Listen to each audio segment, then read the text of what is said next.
माता की भारत माता की बीजेपी जिंदाबाद बीजेपी जिंदाबाद वंदे मातरम वंदे मातरम भारत माता की जिंदाबाद जिंदाबाद बीजेपी जिंदाबाद जिंदाबाद जिंदाबाद बीजेपी जिंदाबाद जिंदाबाद जिंदाबाद बीजेपी जिंदाबाद भारत माता की भारत माता की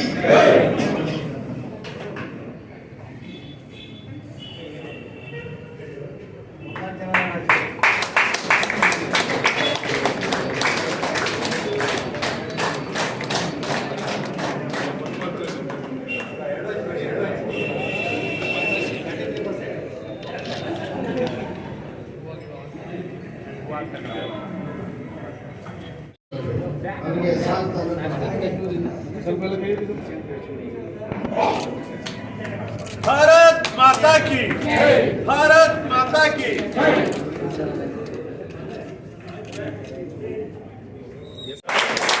भारत माता की जिंदाबाद जिंदाबाद बीजेपी जिंदाबाद जिंदाबाद जिंदाबाद बीजेपी जिंदाबाद भारत माता की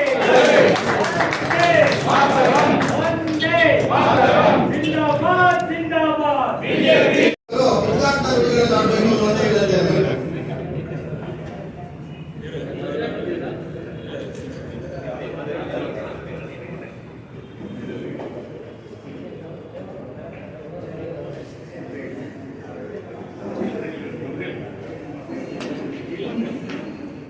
ಮಾತಾ ಕಿ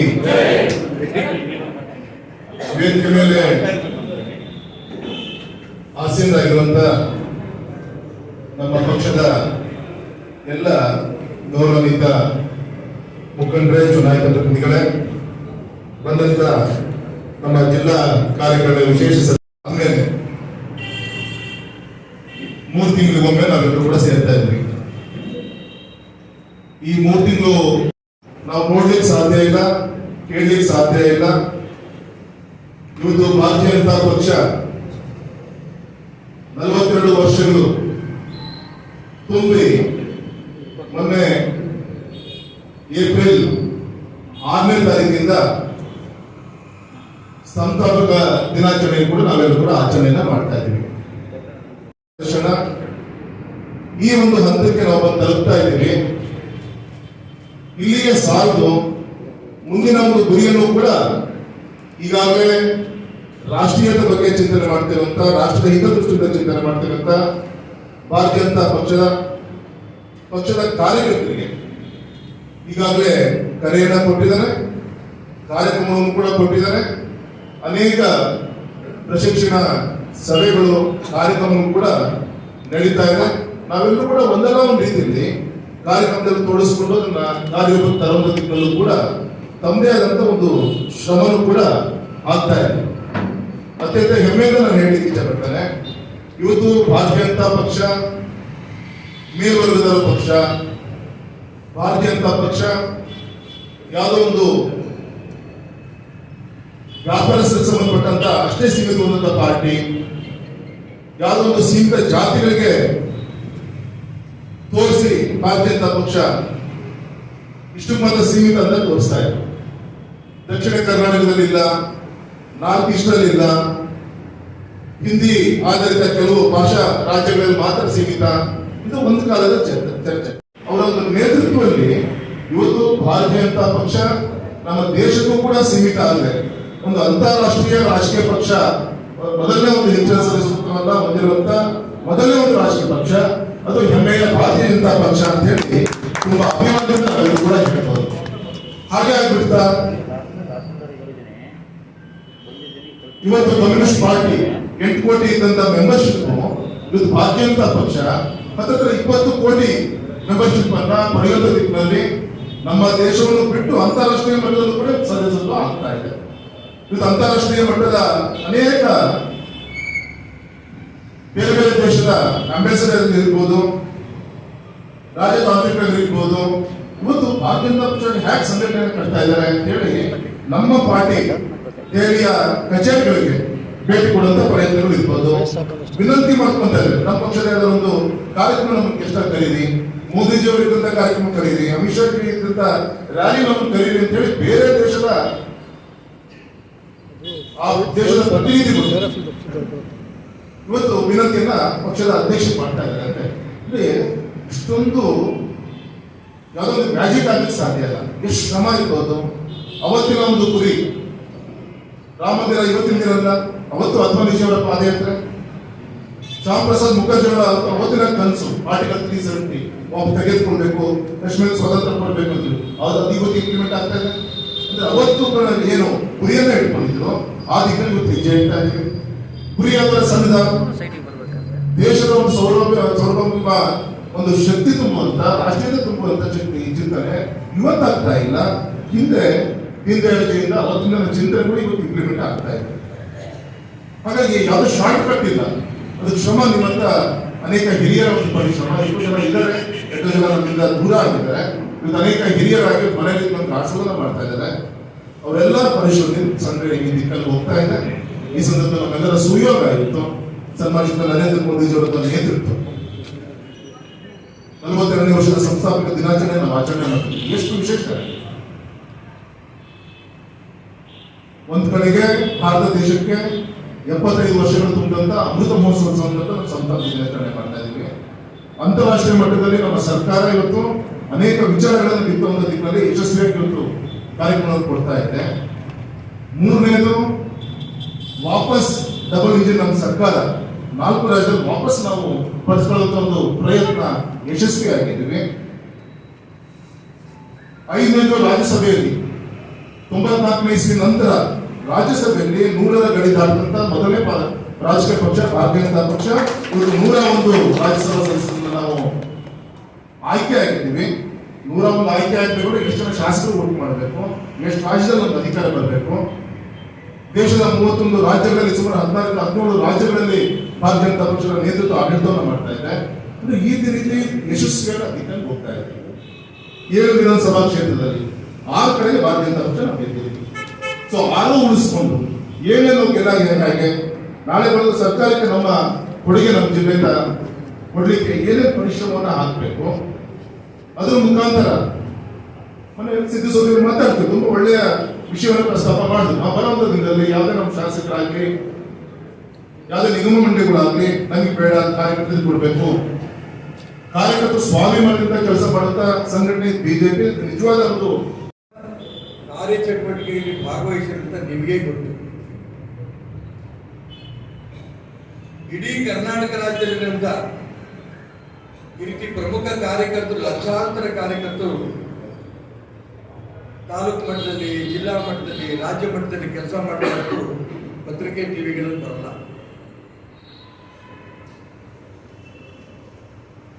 ಕಾಂಗ್ರೆಸ್ನವ್ರು ಏನೋ ಒಂದು ಅಬ್ರ ಮಾಡ್ತಾರೆ, ಮೇಕೆದಾಟು, ಅದು ಪತ್ರಿಕೆಗಳಲ್ಲಿ ಬರುತ್ತೆ. ಈಗೇನು JDS-ನವರು ಎಂತದೊಂದು ಹೊರಟಿದ್ದಾರೆ, ಜಲಧಾರೆ ಪತ್ರಿಕೆಗಳು ಬರುತ್ತೆ. ಈ ಜಲಧಾರೆ ಮೇಕೆದಾಟು ಒಂದೇ ಒಂದು ಓಟನ್ನು ತಂದುಕೊಡಲ್ಲ.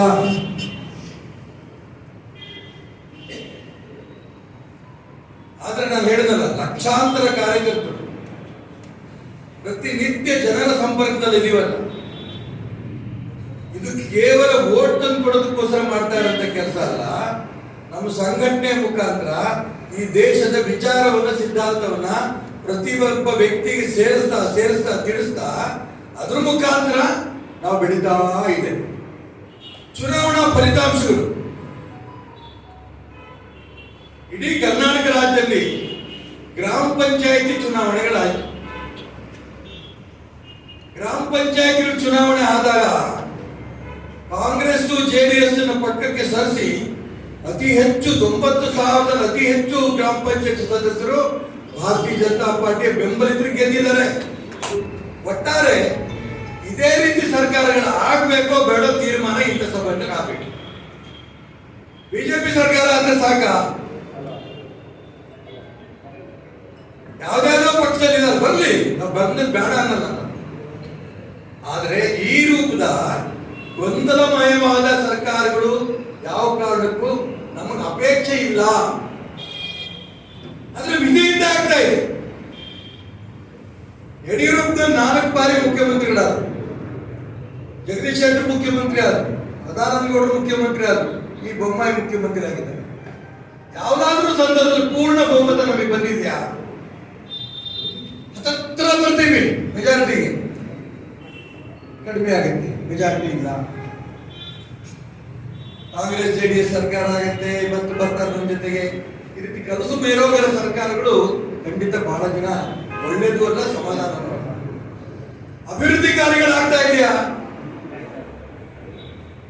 ಪ್ರತಿ ಹಳ್ಳಿನಲ್ಲೂ ನಮಗೆ ಗೊತ್ತಾಗುತ್ತೆ, ಕಾರ್ಯಕರ್ತರ ಮಧ್ಯೆ ನಾವಿದ್ದೇವೆ, ಜನರ ಮಧ್ಯೆ ಇದ್ದೇವೆ, ಅಭಿವೃದ್ಧಿ ಕೆಲಸಗಳಾಗ್ತಾ ಇದೆ. ಈ ಪ್ರತಿನಿತ್ಯ ನಮ್ಮ ಚಟುವಟಿಕೆ, ಸಂಘಟನೆ ಚಟುವಟಿಕೆ ನಾವು ಮಾಡ್ತಾ ಇದೀವಲ್ಲ, ಈಗ ತೀರ್ಮಾನ ಆಗ್ಬೇಕಾದದ್ದು ಏನು ಅಂತಂದ್ರೆ, ಯಾವ ಪಕ್ಷರು ಇವತ್ತು ಬಿಜೆಪಿ ಬರಬೇಕು ಅಂತ ಪ್ರಯತ್ನ ನಡೆಸ್ತಾ ಇದ್ದಾರೆ. ಎಲ್ಲೇ ನಾನು ಪ್ರವಾಸ ಮಾಡ್ತಾ ಇರೋ ಸಂದರ್ಭದಲ್ಲಿ ಐಬಿಗೆ ಇರ್ಬೋದು, ಕಾರ್ಯಕ್ರಮದ ಜಾಗದ ಇರ್ಬೋದು, ಯಾವ್ದೋ ಮನೆಯಲ್ಲಿ ಇರ್ಬೋದು, ಹೋಟೆಲ್ ಉಳ್ಕೊಂಡಲ್ಲಿ ಇರ್ಬೋದು, ಪ್ರೀತಿ ಸ್ನೇಹದಿಂದ ಬರ್ತಾರೆ. ಕಾಂಗ್ರೆಸ್ನವರು, ಜೆಡಿಎಸ್ನವರು ಬರ್ತಾರೆ. ಹಿಂದೆ ಯಾರು ನಮ್ಮ ಹತ್ರ ಬರ್ತಿರ್ಲಿಲ್ಲ. ಯಾಕೆ ಬರ್ತಾರೆ? ಬರ್ತೀಯನಪ್ಪ ಬಿಜೆಪಿಗೆ ಕರಿತೀವ ಅಂತ. ಸತ್ಯ ಹೇಳ್ತಾ ಇದ್ದೀನಿ, ಬರ್ತಾರೆ. ಇಲ್ಲ ಅನ್ನಲ್ಲ, ನಾನು ಮುಂದಿನ ಭವಿಷ್ಯ ಹೇಳೋಣ ಅಂದ್ರೆ ನಮ್ಗೆ ಎಲ್ಲ ಸ್ಥಾನ ಕೊಡ್ತೀಯ? ಒಂದು ದಯವಿಟ್ಟು ನೆನಪಿಟ್ಕೊಳ್ಳಿ, ಈ ದೇಶದಲ್ಲಿರುವಂತ ಎಲ್ಲ ಮುಸಲ್ಮಾನರು ಕೂಡ ರಾಷ್ಟ್ರದ್ರೋಹಿಗಳಲ್ಲ. ಇದು ನಮ್ಮ ಮನಸ್ಸಿನಲ್ಲಿ ಕ್ಲಿಯರ್ ಆಗಿ ಇಟ್ಕೊಳ್ಳಿ. ಮೋದಿ ಒಂದು ರಾಷ್ಟ್ರೀಯ ಬಿಜೆಪಿ ಕಾರ್ಯಕಾರಿ ಸಮಿತಿನಲ್ಲಿ ಹೇಳಿದ್ರು, ಮುಸಲ್ಮಾನರು, ಕ್ರಿಶ್ಚಿಯನ್ರು, ಹಿಂದೂಗಳು 3 ಜನನ ಈ ಮಣ್ಣಿನಲ್ಲೇ ಹುಟ್ಟಿರೋದು, 3 ಜನನ ಈ ಮಣ್ಣಿನಲ್ಲೇ ಸಾಯೋದು. ಆದ್ರೆ ಆ ಮುಸಲ್ಮಾನರಿಗೆ, ಆ ಕ್ರಿಶ್ಚಿಯನ್ರಿಗೆ, ಕೆಲವರಿಗೆ ಸ್ವಲ್ಪ ಈ ದೇಶದ್ರೋಹಿ ಚಟುವಟಿಕೆ ಮಾಡೋರು ಅವ್ರು ಇನ್ಫ್ಲೂಯೆನ್ಸ್ ಮಾಡುವಂತ ಪ್ರಯತ್ನ ನಡೆಸ್ತಾರೆ. ಉದಾಹರಣೆ ಜಿಹಾದ್ ಮೊನ್ನೆ ನಡೆಯುತ್ತವೆ.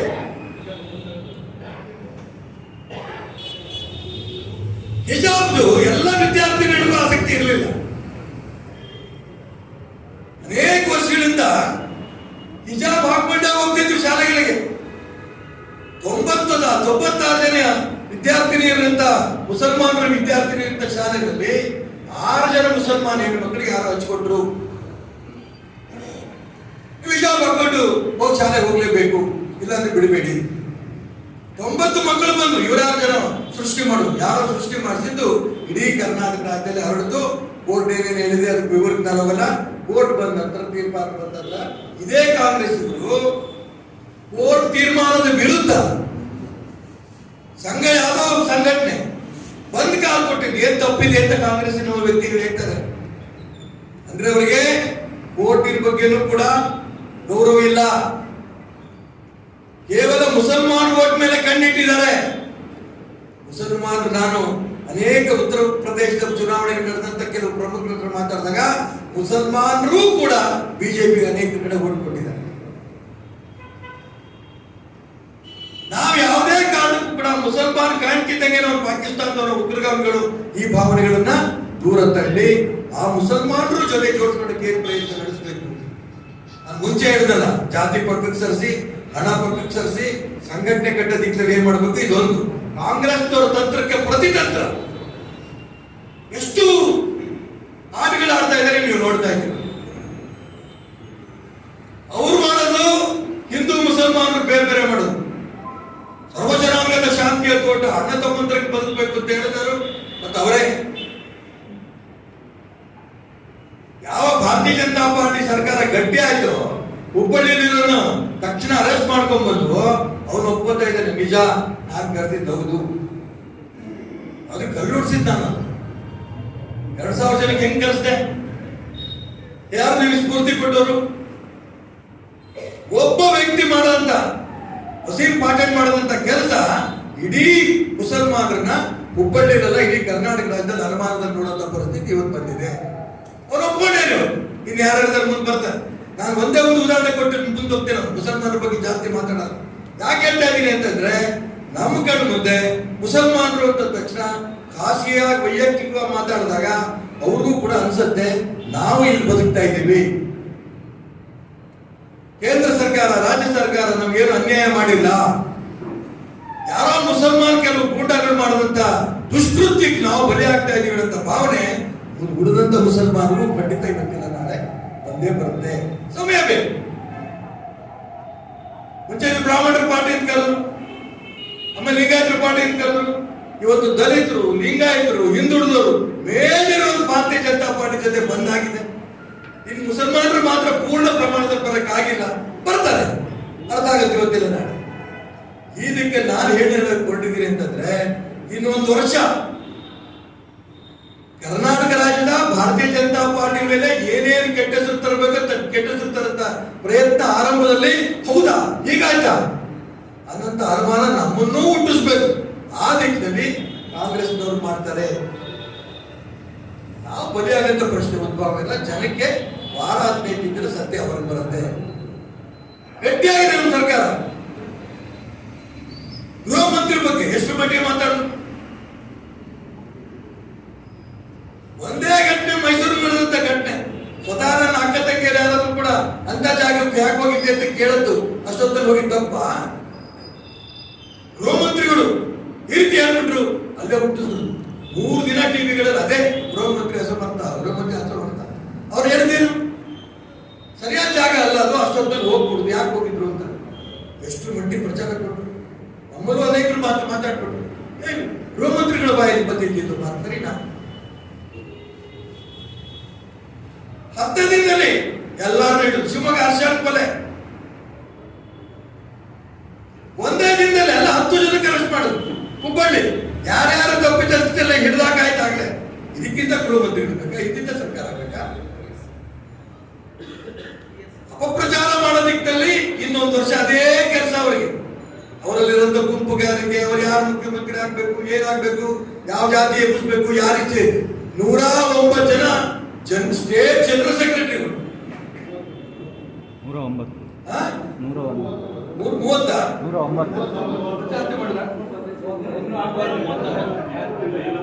40 ಉಪಾಧ್ಯಕ್ಷರು. ಯಾಕೆ? ಅಧಿಕಾರ ದಾಹ. ನನ್ನ ಕಡೆ ಸೇರಿಸಬೇಕು, ನನ್ನ ಕಡೆ ಸೇರಿಸಬೇಕು. ಈ ಪಕ್ಷ ಯಾವುದೇ ಕಾರಣಕ್ಕೂ ಉದ್ಧಾರ ಆಗಲ್ಲ, ತಲೆ ಕೆಡಿಸ್ಕೊಬೇಡಿ. ಅದಕ್ಕೋಸ್ಕರ ಹೇಳಿದೆ, ನಮ್ಮ ಮೇಲೆ ಏನೇನು ಅಪಪ್ರಚಾರಗಳು ಮಾಡ್ತಾರೋ ಈ ಅಪಪ್ರಚಾರ ಇದು ಸುಳ್ಳು ಅಂತ ಯಾರು ಹಿರಿಯರು ಹೇಳಿದ್ರೆ ತಕ್ಷಣ ನಂಬಬೇಕು, ನಮ್ಮ ಚಟುವಟಿಕೆ ನಾವು ಮುಂದುವರಿಸಬೇಕು. ಈ ನಿಟ್ಟಿನಲ್ಲಿ ನಾನು ಇಷ್ಟು ಮಾತ್ರ ಹೇಳಕ್ಕೆ ಇಷ್ಟಪಡ್ತೇನೆ. ಜಿಲ್ಲಾ ಕಾರ್ಯಕಾರಿ ಸಮಿತಿ ಅಂದ ತಕ್ಷಣ ನಾವು ಕೂತಿರೋರು ಎಲ್ಲ ಸಾಮಾನ್ಯ ಕಾರ್ಯಕರ್ತರು ಅಂತ ಅನ್ಕೋಬೇಡಿ. ಗ್ರಾಮ ಪಂಚಾಯತಿ ಕೆಲಸದ ಶಕ್ತಿ ಅವರಿಗಿದೆ, ಜಿಲ್ಲಾ ಪಂಚಾಯತಿ ಕೆಲಸ ಶಕ್ತಿ ಇದೆ, ತಾಲೂಕ್ ಪಂಚಾಯತಿ, ಜಿಲ್ಲಾ ಪಂಚಾಯತಿ ಅಧ್ಯಕ್ಷ, ಕಾರ್ಪೊರೇಷನ್, ಮುನ್ಸಿಪಾಲಿಟಿ, MLA, MP ಗೆಲ್ಸಿದ್ಯಾರು? ಆ ಸಾಮಾನ್ಯ ಕಾರ್ಯಕರ್ತರು. ಆ ಜನಕ್ಕೆ ನಾಯಕತ್ವ ಕೊಟ್ಟಾರ ಯಾರು? ಇಲ್ಲಿ ಕೂತಿರೋರು ನಾವು. ನಮ್ಮಲ್ಲಿ ಏನಾದ್ರು ಅನುಮಾನ ಬಂತ ಹಿರಿಯರ ಹತ್ರ ಕೇಳಿ. ಸರ್, ಇದ್ರ ಬಗ್ಗೆ ಏನು ಸಂಕೋಚ ಮಾಡ್ಕೋಬೇಡಿ. ತುಂಬಾ ಸ್ಪಷ್ಟವಾಗಿರ್ತೇನೆ. ನಮ್ಮ ಪಕ್ಷದ, ನಮ್ಮ ಹಿರಿಯರು, ನಮ್ಮ ಸರ್ಕಾರ ಯಾವ ತಪ್ಪು ಮಾಡಕ್ ಸಾಧ್ಯವೇ ಇಲ್ಲ. ಈ ವಿಶ್ವಾಸದಲ್ಲಿ ನೀವು ಹೊರಡಿ ನಿಮ್ಗೆ ಅನುಮಾನ ಹೊಡಿತಾ ನಮ್ಮ ನಾಯಕರ ಹತ್ರ ಮಾತಾಡಿ.